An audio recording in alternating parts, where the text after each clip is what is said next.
Hello guys, welcome to a YouTube video. Today's video we're gonna be reacting to, well, creepypastas basically. This ain't the only video we'll be reacting to, but this is basically like creepypastas, top 10 scariest things in Pokemon. So I'm counting it as it, because you know, Pokemon creepypastas are pretty. I need to stop touching that mic. It's a habit I have to do. I used to do that all the time, or I still do, but.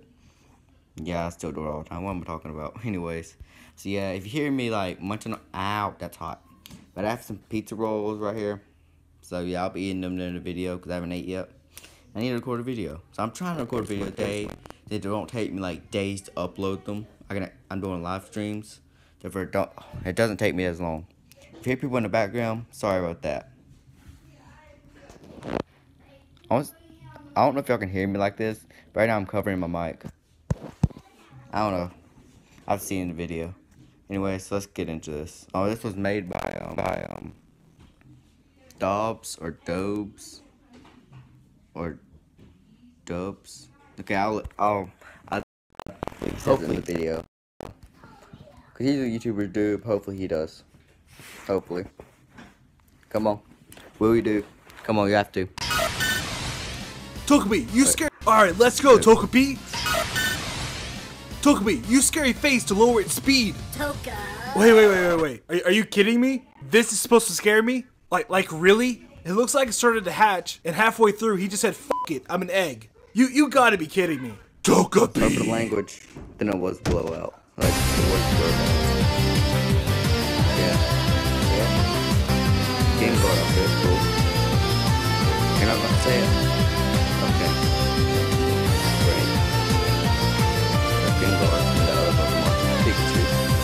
What is going on, guys? This is Dobbs here, bringing you another Pokemon video. Dobbs, okay. And welcome to our first Halloween special. In this video, I'm going to show you the top 10 scariest things. What is going on, guys? This is Dobbs here, bringing you another Pokemon video. And welcome to our first Halloween special. In this video, I'm going to show you the top 10 scariest things in Pokemon of all time. And just a little disclaimer before we start, this is my opinion. Also, some of these facts are theories, some are real, and some are creepypastas. But I'll leave that for you to decide on what's what. So with that out of the way, I hope you guys enjoyed the video, and without further ado, let's get started. Pizza rolls are burning up. Literally. Starting off this list, we have Pokerus. Number 10. Now, most people know that the origins for some Pokemon originate from outer space, the deep sea, and even volcanoes. But that's just the tip of the iceberg, because there's an origin for one Pokemon that is far darker. Enter the Pokerus. It is a rare virus that spreads from one Pokemon to the other. This virus increases their strength and rapidly advances their growth. Well, maybe that was Abra.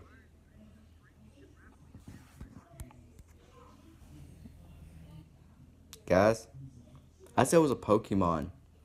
And it sounds like one. No, it isn't. It's a parasite. That's what I'm gonna say. Is that Dragonite right there? I don't know. I just like naming the Pokemon. Hopefully I get them right. Dude, that one to the right looks like Abra.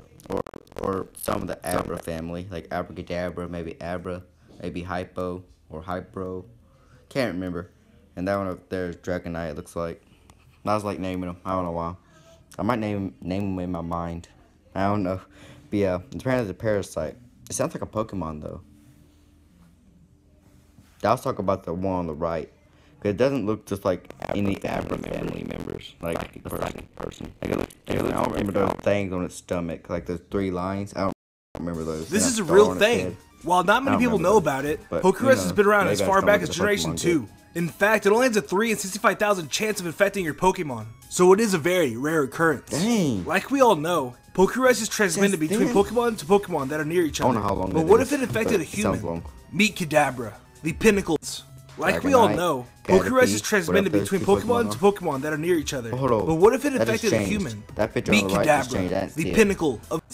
Like we all know, Pokerus is transmitted between Pokemon to Pokemon that are near each other. God, hold on. But what if it infected a human?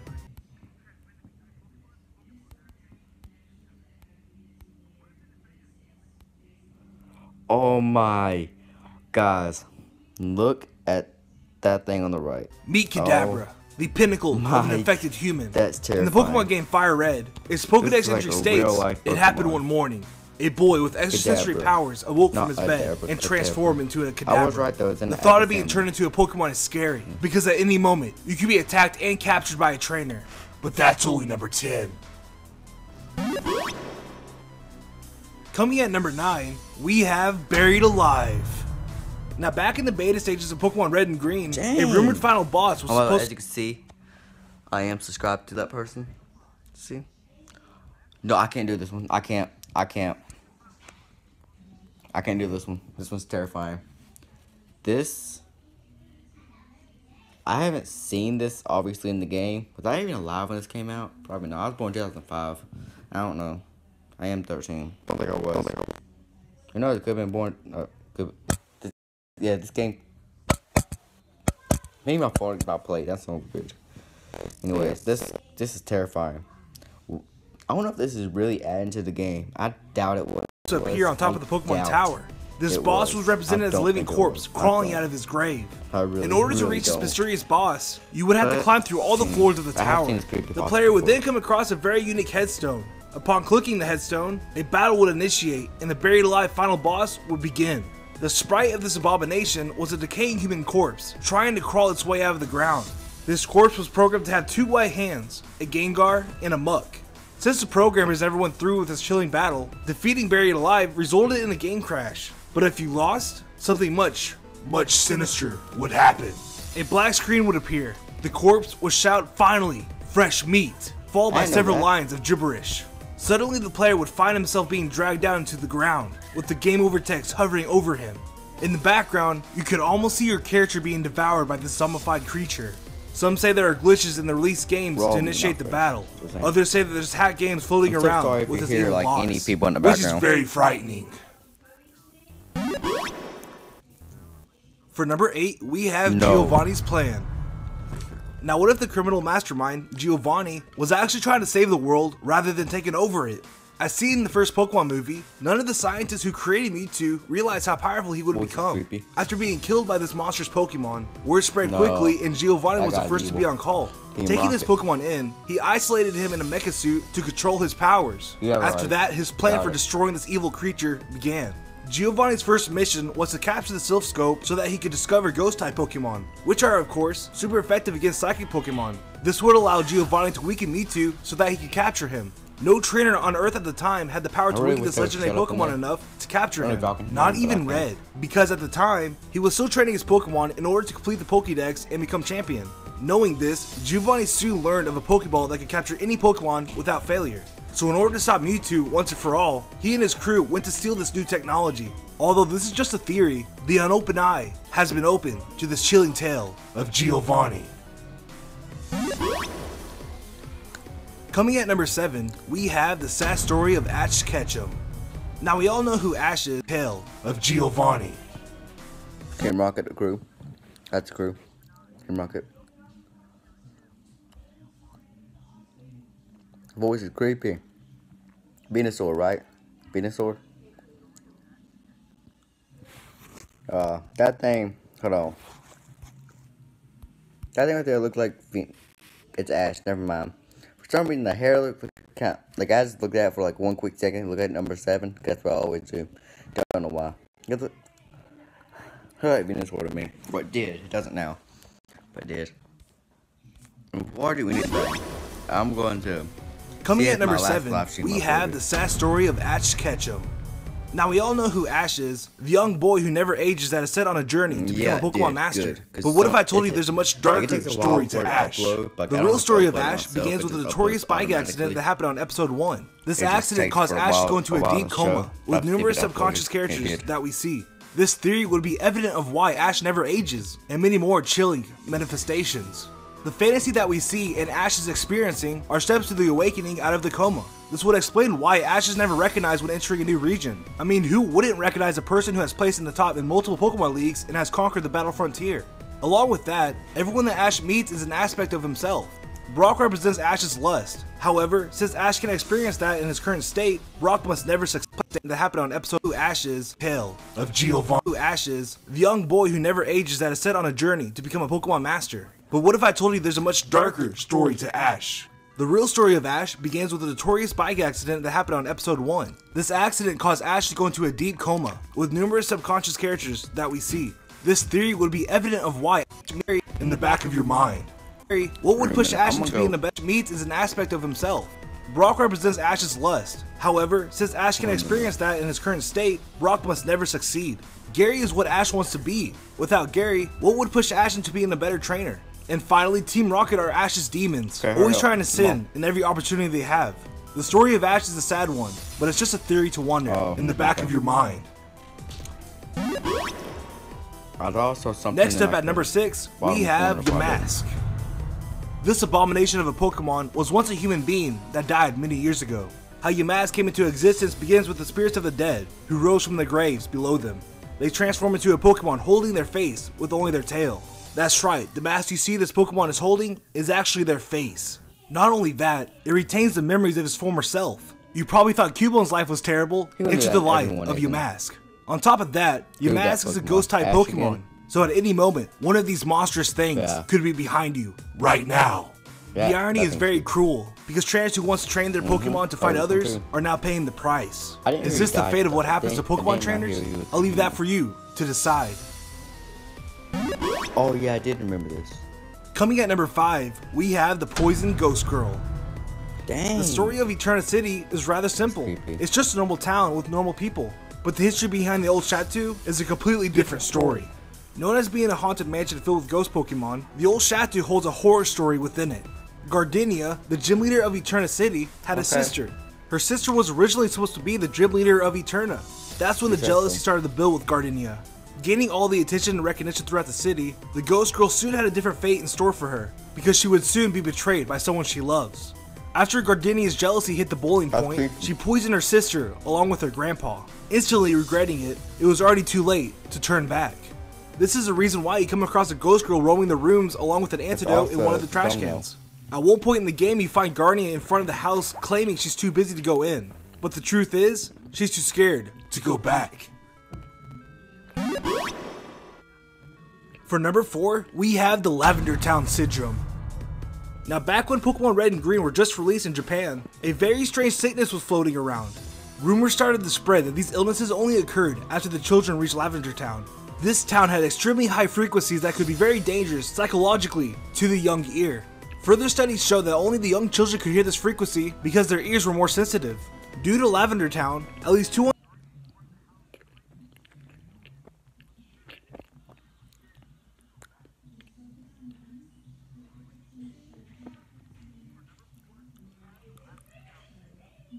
Nah, that's creepy, bro. I can't do Lavender Town. Dang.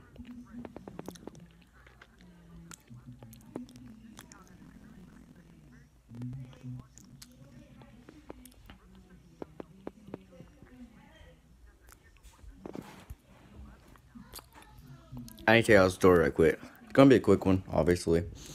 But, how y'all ever know if it's a quick one or not? I don't know why I said obviously. Really don't.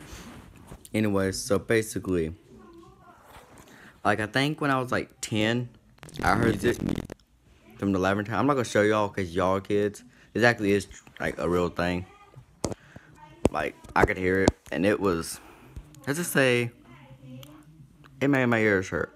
Let's just say that. And it wasn't turned up that loud either. It turned up like at one volume. My ears was sensitive back then, but so yeah, it wasn't that loud. I did not have it close up to my ears. It just started feeling a headache, and for literally to this day, it haunts me. I don't know why. Lavender Town. If you want to look this up, hopefully you're not a kid, or I don't know. Yeah, I'm 13 right now, so basically, I bet if I listen to it, it won't hurt my ears. A bunch of children were supposedly very ill. Those who suffered the least had severe migraines after listening to this cursed tone. Although Lavender Town sounds different now, this mass eruption was caused by the first copies of the Pokemon games. Because after the incident, the programmers fixed the traumatizing music so that it would have a lower frequency. And since the children were no longer affected by it, one video popped up in 2010 analyzing the audio of the first copies of Lavender Town. When played, the software created images of the unknown near the end of the audio. This raised controversy, since Unknown didn't appear until Generation 2. The unknown, when spelled out, translated to leave now. This is just a myth though, but it's still a chilling thought. That music. Oh my god. Coming at number 3, we have Magikarp. Get on my head. Now, if there's one Pokemon you should be afraid of, it's definitely this pathetic fish. Said in the Pokédex entry from Pokemon Ruby, Magikarp is a pathetic excuse for a Pokemon. It is only capable of flopping and splashing. Only splashing, more like splashing in your blood. Well, let me tell you, this Pokédex entry is wrong because this pathetic fish can kill you in an instant. Magikarp is based off the Silver Card, which is a fish that can leap up to splashing in your blood. Well, let me tell you, this Pokédex entry is wrong because this pathetic fish can kill you in an instant. Magikarp is based off the Silver Card, which is a fish that can leap up to 10 to 15 feet. Although it doesn't say specifically how high Magikarp is capable of jumping, it is said in the Pokemon Platinum Pokédex that a Magikarp that has lived for many years can leap over a mountain using Splash. According to Vsauce 3, a Magikarp that weighs 22 pounds falling from 8,200 feet has the power to break through concrete, weighing the equivalent of 881 pounds. Now let's think about that. Magikarps are everywhere. There isn't a body of water that doesn't inhabit this fish. So with all these Magikarps having the power to jump over a mountain and being able to exert enough force to break through concrete, at any moment, you can be squashed by this pathetic excuse for a Pokemon. So better watch out next time you're walking outside. That thing's pathetic to For runner-up, we have Red's death. Now what if I told you that Red went to Mount Silver not to train his Pokemon, but as a place of solitude, to escape the mental anguish Kanto has brought to him? Professor Oak congratulating him on his victory against his grandson was just an act for the media. But behind the scenes, Oak scolded Red for dethroning his grandson. Even Red's mother eventually agreed with Professor Oak's opinion. She thought that Red was cruel and heartless for doing such a thing to Blue, especially after killing his Raticate. Word of what Red did spread quickly throughout Kanto. Everyone began to hate him for what he did to Blue. Knowing this, Red quickly grew emotionally unstable and fled to Mount Silver. His only friends at that point were his Pokemon. Eventually, Red died on top of Mount Silver. The freezing cold claimed the lives of I know about that guy. I don't know what's about him, but yeah.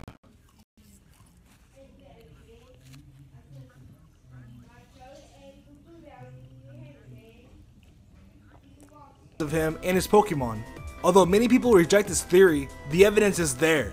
Notice when he defeats Red as Gold, he disappears after the battle. This was possible because he is in fact a wandering ghost, still trying to be a Pokemon master. Defeating him finally puts him at peace. For now. And for the creepiest thing in Pokemon, in my opinion, is Sabrina. In the original Pokemon anime, on episode 24, we learn that Sabrina has very powerful psychic abilities. As a child, Sabrina was obsessed with increasing her powers. So much so, she transformed her own mother into a doll. Her father tried to stop her while he could, but her powers were too overwhelming, so there was no use. This conflict caused Sabrina to split into two people. One being the strong Pokemon trainer that is always causing trouble, and the other being the lonely girl who desires to only make friends. The doll that Sabrina always holds in her hands represents her true self before she rejected her own heart. Sabrina's childlike twin likes to turn people into dolls so that she can play with them and make friends. Seeing this episode when I was little gave me nightmares because this evil laugh while turning Brock and Missy into dolls was just plain scary. Here, check it out. Okay, I know it was a human. We're trapped! We got the evil.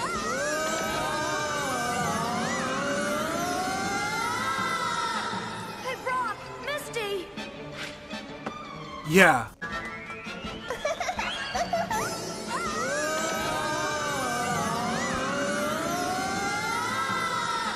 Hey, Brock, Misty.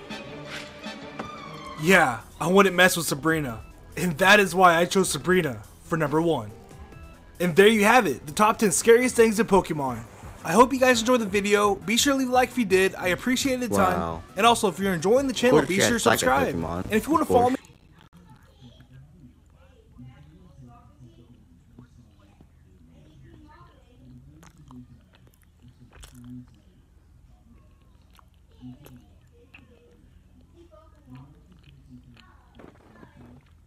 hope that isn't copyright.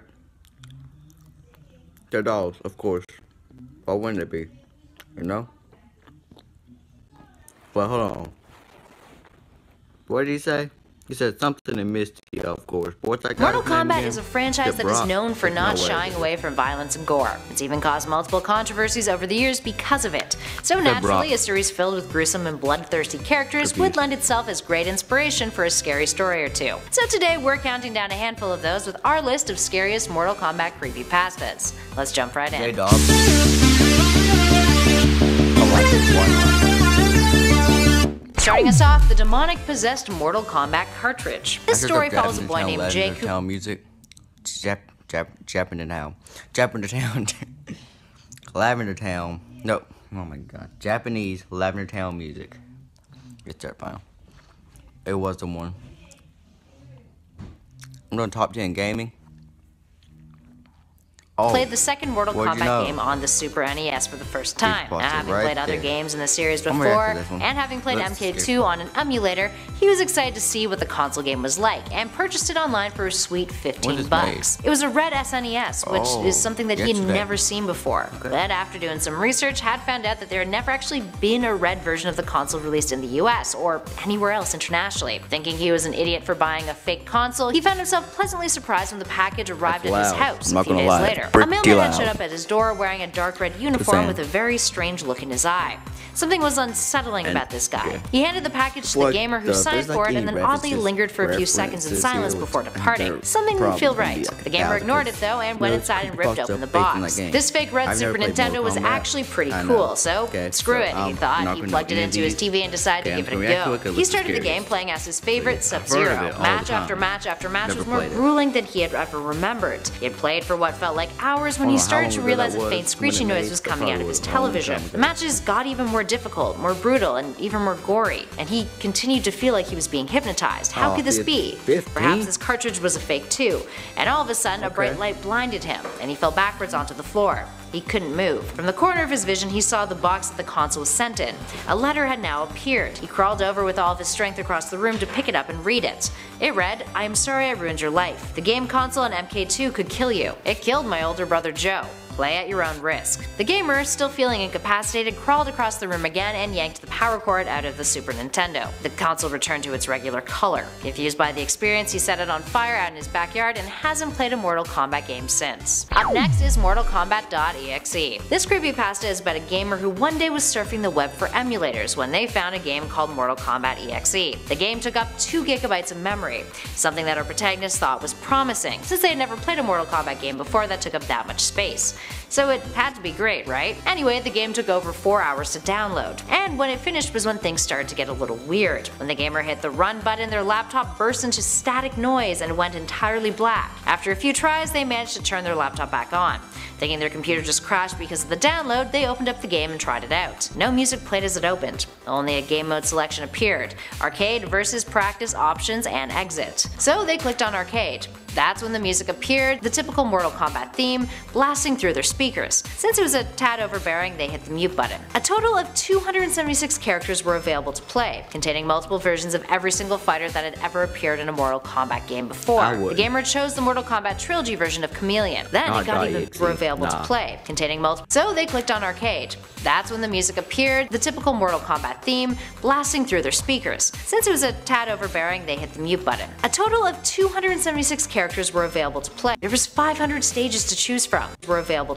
Containing multiple versions of every single fighter that had ever appeared in a Mortal Kombat game before. The gamer chose the Mortal Kombat Trilogy version of Chameleon. Then it got even better. There was 500 stages to choose from. The player went with their favorite, the Mortal Kombat 1 pit. That's when the weirdest thing happened. Shao Kahn's voice came out of their computer saying, "Good choice." How was that possible when they had muted it? Thinking their laptop was simply struggling with the game, they continued and ended up fighting Hydro. Towards the end of the match, after being quite successful, Shao Kahn's voice echoed through the computer again with "Finish him." But that wasn't the strange part. What was that there was a list of names that came up on their screen, all friends of the gamers. Thinking that this was some weird meta feature of the games that somehow went into their computer, they selected one of them, a pal named Jordan. Then another text prompt appeared with a choice of fatalities, with a list of numbers to choose from but no explanation next to them, along with an option that read stage fatality. So of course our protagonist chose the stage fatality. Chameleon completely obliterated Hydro, causing him to drop into the stage's pit, with spikes impaling him. Chameleon wins. Fatality. fatality. Then all of a sudden, loud pops burst through the computer's speakers and the game shut down, returning to the computer's desktop. An error that appeared that read Mortal Kombat.exe is not responding. Frustrated, our protagonists shut off their computer for the night, giving up. The next day at school, they looked for their pal Jordan to tell them about what had happened,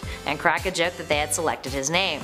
But Jordan never showed up. Our protagonist would later find out that Jordan's mother found him in his room the previous night, with massive holes scattered throughout his body as if he had been impaled multiple times. And finally, our last creepypasta, Mortal Kombat 2: The Haunted. This creepypasta tells the tale of a gamer who had skipped out on class one day and found himself at a flea market, where he thought he had hit the jackpot. A very old Super Nintendo was up for grabs. Now, it was missing the reset button, but it had 2 controllers and Mortal Kombat 2. Mortal Kombat 2 was his favorite game growing up, and he couldn't wait to give it another go. When he went to buy it, the woman at the flea market said he could just have it for free. Others had purchased it before, and when they tried to take the Mortal Kombat cartridge out, they realized it was stuck. So they just returned the system. Now our protagonist gave the cartridge a tug. It was true. It was stuck in there real good. But he shrugged it off. MK2 was the game that he really wanted to play anyway, so he took the Super Nintendo home with him. Upon returning home, he plugged the SNES in and turned it on. Strangely enough, only a black screen appeared and a faint hum emitted from the system. That's when his phone rang. An unknown number. He answered it. There was only silence on the other end. The gamer hung up and returned his attention back to the system.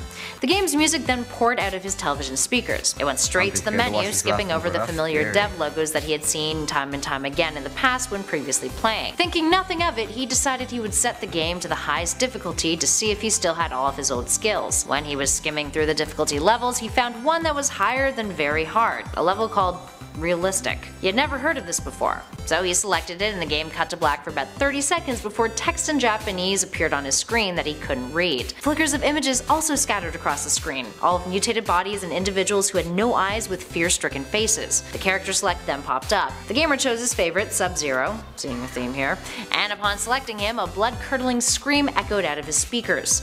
Each character he fought died within 1 round, rather than carrying on to the best 2 out of 3. Every time he defeated someone and a new fighter showed up, the previous fighter's body would remain on the ground. Eventually, after a handful of matches, the gamer had accumulated a collection of corpses. Sub-Zero was starting to look tired. After a particularly difficult fight with Reptile and an almost near loss with Shao Kahn, Sub-Zero looked as if he were about to collapse. As each match went on, the sky would turn redder and spikes appeared in the background, with the heads of his previous foes impaled upon them. Then, out of nowhere, a child appeared on the screen, his eye sockets empty except for the blood that trickled out of them. More text appeared in Japanese that the gamer could not read. Then, out of nowhere, the child pulled out a knife, got close to Sub-Zero, and slit open his arms. As if the gamer was spiritually tied to Sub-Zero, he felt an immense amount of pain in his own arms, dropping his controller to the floor. He managed to gather enough control to smash the Super Nintendo to pieces just as the pale child leapt into the air with his knife towards Sub-Zero. Alright, there we have it, friends. Which of these creepypastas freaked you out the most? And are there other Mortal Kombat scary stories or urban legends that you think should have made the list? Give us a shout in those comments below and let us know your thoughts. If you dug this video, spread the love, hit that like button, and be sure to subscribe to Top 10 Gaming for more gaming creepypasta lists just like this one. Thanks for tuning in, friends. I'll catch you all in the next video.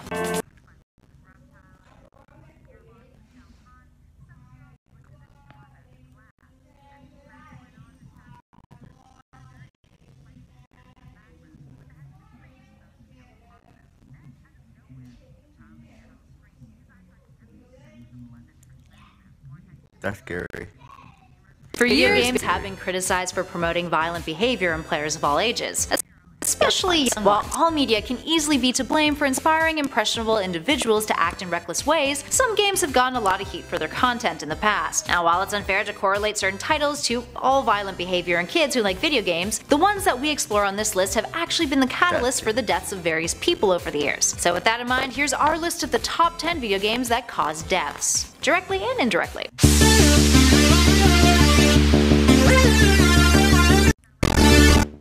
And at number 10, Diablo 3. A teenager who was only identified in the press by his first name, Chuang, died in Taiwan after playing Diablo 3 for 40 hours straight at an internet cafe back in 2012. Chuang had booked out a private room at the cafe and reportedly did not eat at all over the course of his marathon. An employee of the cafe found him resting on the table in the room and managed to wake him up. Chuang stood, took a few steps, then collapsed to the ground. Reports were that he suffered from a blood clot due to sitting for too long. Now, the devs behind Diablo 3, Blizzard, made a statement concerning the 18-year-old's death, saying, I quote, "We're saddened to hear this news, and our thoughts are with his family and friends during this difficult time. We don't feel it would be appropriate for us to comment further together without knowing the circumstances involved. While we recognize that it's ultimately up to each individual or their parent or their guardian to determine playing habits, we feel that moderation is clearly important, and that a person's day-to-day life should take precedence over any form of entertainment. And at number 9, World of Tanks. A 35-year-old man named Brian Vignault, also known as Poshybird, a 24-hour gaming marathon of World of Tanks as part of a charity event to raise money for the Make-A-Wish Foundation, all taking place in Virginia Beach. But 22 hours into the marathon, Brian, who was well known for playing the game on decided to go for a smoke break. He didn't return, and emergency vehicles arrived at his house at 7:50 p.m. after someone called 911. Wow. Brian had had a heart attack outside of his house and later died. According to those watching the stream, Brian had consumed Red Bull, 5-hour energy drinks, and coffee in the duration of his marathon, and had looked in rough condition towards the end of the stream. Up next, number 8, the Wii Fit. Wii Fit is supposed to help you achieve a healthier lifestyle, but the opposite actually happened with one user, named Tim Eves. A 25-year-old scout leader, Tim was jogging with the Wii Fit and dropped dead before even making it to the hospital. Eves was apparently a healthy individual with no prior health problems, which led to suspicion that he had a rare heart disorder, and that perhaps while using his Wii Fit he was so invested in the game that he ignored any symptoms that he may have been experiencing. Up next, number 7, GTA 4. Grand Theft Auto 4 has been the focus of several controversies over the years. The franchise itself has often been the target of more conservative media when it comes to placing blame for influencing younger demographics and inspiring violent behavior. The game has been cited as an influence for various crimes, including a crime spree in New Hyde Park, New York, and the murder of a taxi driver in Bangkok, Thailand, with the perpetrator in the latter case stating that they wanted to find out if it was as easy in real life to rob a taxi as it was in the game. But perhaps the worst case was in August of 2013, in which a 90-year-old woman in Slaughter, Louisiana, really unfortunate name for a town, was killed by her 8-year-old grandson who had shot her in the head after playing the game. Rockstar has been forced to respond to many of these cases, and the campaigning and petitioning against their games, often responding that Grand Theft Auto is meant for a mature audience that are smart enough to understand the game's content. And at number 6, StarCraft. Lee Sung-seop, a man from South Korea, had a pretty intense addiction to StarCraft. In 2005, he began devoting all of his time to it, causing him to lose his job as an industrial boiler repairman, and causing him to lose his girlfriend. People began to notice that he was always sleep deprived, and had become malnourished. And after a 50-hour StarCraft binge, he would also lose his life. According to reports, Lee had told his loved ones that he was about to head home when he closed his eyes and slid off his chair. His cause of death was found to be heart failure caused by exhaustion and dehydration. Up next,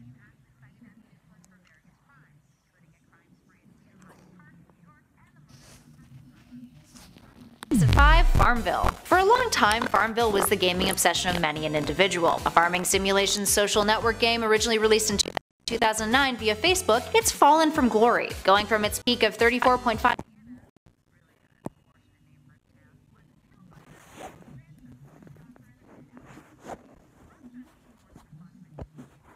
Dang, that's scary. Very scary.